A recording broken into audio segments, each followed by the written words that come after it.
Et on le voit à travers le Sermon sur la montagne, où Jésus a magnifié la loi, et il a dit « Je ne suis pas venu pour l'abolir, mais l'accomplir ». La loi, elle est sainte, elle est juste et elle est bonne.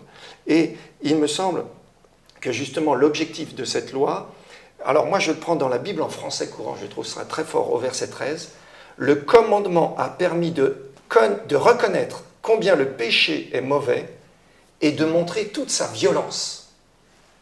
C'est-à-dire que la loi, elle est là pour me montrer que je suis pécheur. Et donc me dire, mais j'ai un problème. Si je n'ai pas de problème, Tout va bien. tout va bien.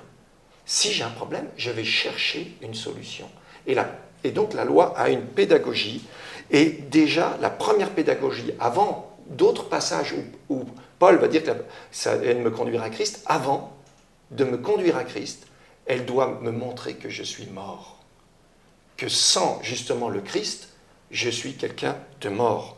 Et donc, elle me fait appeler le péché par son nom, par son aspect odieux et négatif dans ma vie, et qui me donne un sentiment horrible. Hein. Elle veut m'apprendre à ne pas aimer ça.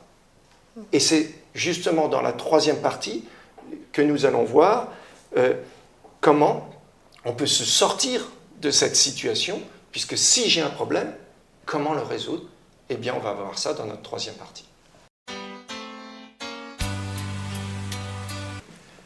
Eh bien, nous allons continuer cette troisième partie avec ce passage toujours de Romains au chapitre 7.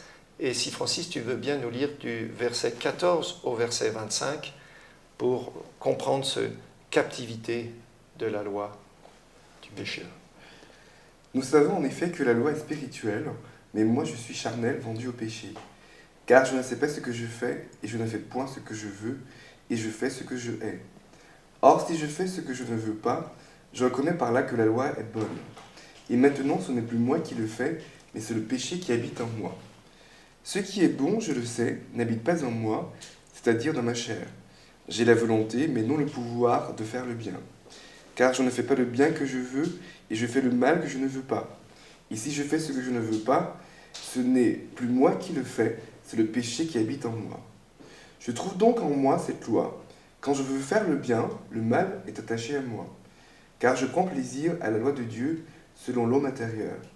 Mais je vois dans mes membres une autre loi qui lutte contre la loi de mon entendement et qui me rend captif de la loi du péché qui est dans mes membres. Misérable que je suis, qui me délivrera de ce corps de mort? Grâce soit rendue à Dieu par Jésus-Christ notre Seigneur. Ainsi donc moi-même, je suis par l'entendement esclave de la loi de Dieu, et je suis par la chair esclave de la loi du péché. Merci Francis pour cette lecture. Alors, il faut peut-être rappeler, la loi, elle est comment? Quelle qualité elle a? Et qui nous l'a dit dans la partie avant, mais qui est encore dit dans cette partie. Qu'est-ce qui veut répondre à ces questions-là? La qualité de la loi, l'intérêt ou ce qu'elle est pour l'apôtre Paul? Je pense a priori ce qu'il explique, c'est qu'il dit par définition que la loi, c'est un révélateur de sa propre condition pécheresse, c'est-à-dire en fait il est sans en fait, le Christ mort, parce que la loi révèle cette notion de péché qui me semble être déterminante, parce que ça nous donne aussi l'impression que nous avons besoin de quelqu'un pour sortir justement de cette condition de mort. Oui. Et qui va être la solution pour nous permettre justement d'être hors de ce problème qui est de toute façon inéluctable, parce qu'on a cette partie qui nous pousse vers le mal et une autre partie qui nous pousse vers le bien. Donc il y a une espèce de combat et de lutte entre le bien et le mal, et finalement qui va nous permettre d'en sortir vainqueur. D'accord. Jonathan, alors qu'est-ce que tu peux dire sur comment l'apôtre Paul perçoit-il cette loi de Dieu? Alors, je suis de l'avis de Francis, effectivement. La loi agit, selon ce qu'on a pu lire, comme un révélateur.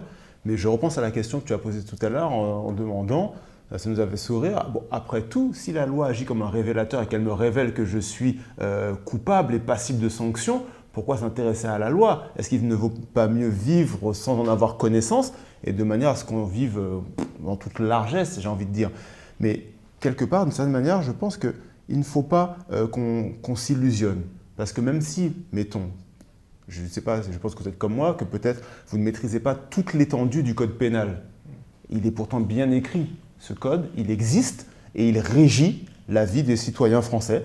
Donc ce n'est pas parce que je ne le connais pas, ce code, cette loi, je ne la connais pas, qu'elle n'existe pas. Donc penser que je vais vivre sans la connaître en faisant tout et n'importe quoi et que c'est comme ça que je serai dans la liberté, eh bien, je n'y suis pas parce que de toute façon, je suis à un moment ou à un autre, je serai confronté à cette loi-là.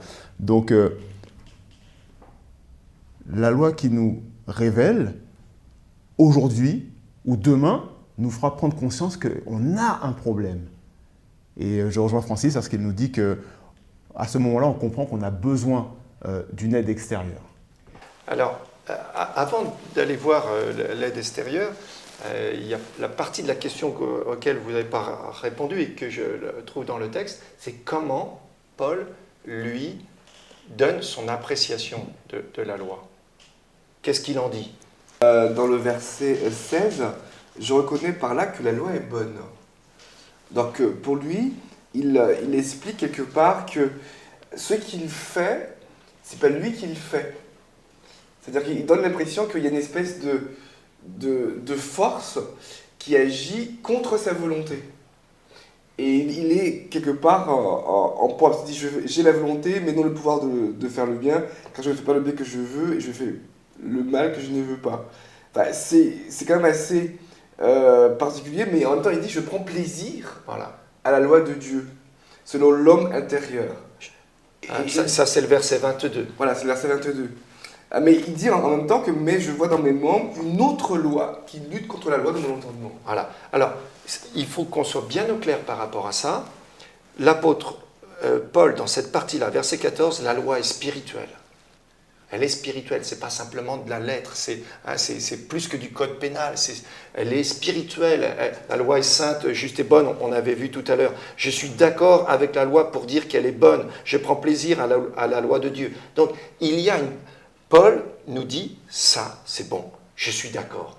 J'aimerais vivre dans une société où les hommes s'aiment, se respectent, ne se mentent pas, ne se trahissent pas. Vous imaginez une société dans laquelle tous les individus se respecteraient, ne voleraient pas, etc. Donc il y aurait un tel respect que c'est le paradis, il faut être honnête. Donc cette loi, elle est bonne, c'est la loi du royaume des cieux, le respect des uns et des autres, etc.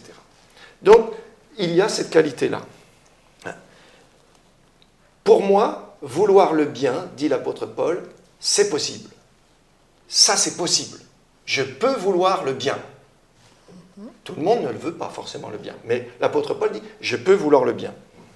Mais faire le bien, c'est impossible. Le vouloir, c'est possible. Le faire, c'est impossible. Et, alors peut-être on peut prendre la dernière partie du verset 25, pas la première parce que c'est la réponse et on va attendre un petit peu la réponse, mais qu'est-ce qu'il nous dit de cette loi qu'il y a en son corps? Est-ce que, Marina, tu veux nous lire cette dernière partie du verset 25? 25. Ainsi donc, moi-même, je suis par l'entendement esclave de la loi de Dieu, et je suis par la chair esclave de la loi du péché. Est-ce que là, on voit ce que dit l'apôtre Paul? Est-ce que c'est clair? Il y a deux lois. Une loi dans laquelle il adhère de cœur et une loi qui le fait fonctionner différemment de ce qu'il voudrait. Et donc, ça lui est impossible de faire et d'appliquer cette loi sainte, juste et bonne. Conclusion, soit je me décourage et je jette tout à l'eau, beaucoup font cette solution. Soit je me tourne vers celui qui pourrait avoir cette solution. Et je ne sais pas si vous lisez comme ça, mais